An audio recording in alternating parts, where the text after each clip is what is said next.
Israeli tanks have lined up along the Gaza border in apparent preparation for yet another ground incursion into the besieged enclave. The deployment of more troops and tanks near the Gaza border comes as Israeli warplanes continue to target the impoverished region. 2 Palestinians have lost their lives in the latest air raids in Gaza. Israeli fighter jets have hit the region nearly 20 times since the early hours of Tuesday. According to Palestinian health officials, at least 89 entire families have been killed in Gaza since Tel Aviv unleashed its offensive on July the 8th. The Israeli aerial and ground assaults have so far claimed the lives of 2,136 Palestinians. About 570 of them were children. Akram Al-Sattari, our correspondent, joins us from Khan Yunis in the southern Gaza Strip to tell us more about the campaign of death and destruction inflicted upon the people of Gaza by the Israeli regime. Akram.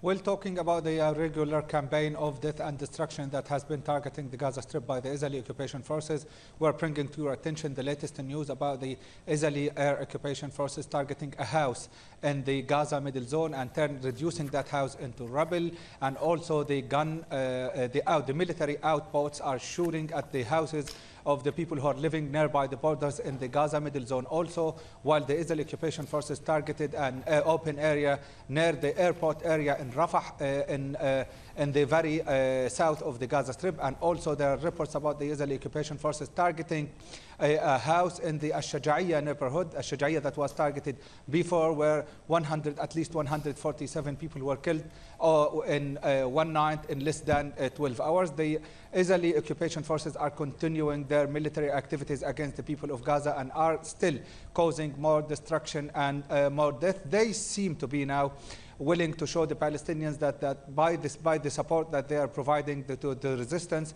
that Palestinian population is losing, and now they are destroying residential houses. And again, for the third news bulletin, reporting from Al Ma'ruf area, this area was targeted. At least 21 families were displaced. The least number of family members in those families is 7 members, and you can imagine the number of people that are now being displaced. This is one of the areas that were targeted in the past few days, and this is one living example of the destruction that can be caused to heavily populated areas. I can show you now this. We are sitting in a house that was destroyed. This is 2 floors, 2-story building that was targeted. It is housing elderly people, at least 2 elderly people. No military activities of any kind were conducting from this area, and the place was targeted. Not only this place, but also the other places. I think you see now the other 4-story building that was destroyed. It was housing at least 4 families. Those 4 families now are internally displaced, and they are now hosted by one of their in-laws. You can see also another 3 or 4 houses that were destroyed.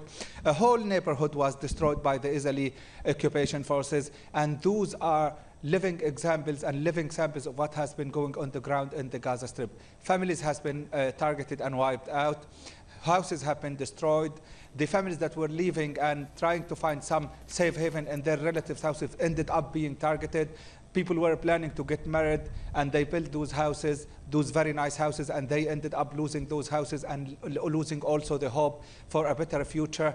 They are starting life again. They are being sent back to the ancient ages by the Israeli ongoing unjust war machine that is not only targeting the physical buildings in Palestine, but also targeting the justice cause of the Palestinians, and is trying apparently to target the spirits of the Palestinians and to make them believe that resistance is no resolution for them, and is trying to deter them from even thinking of standing up and demanding for justice. Back to you. Thank you very much. Akram Al-Sattari, our correspondent, joining us from Khan Yunis in southern Gaza.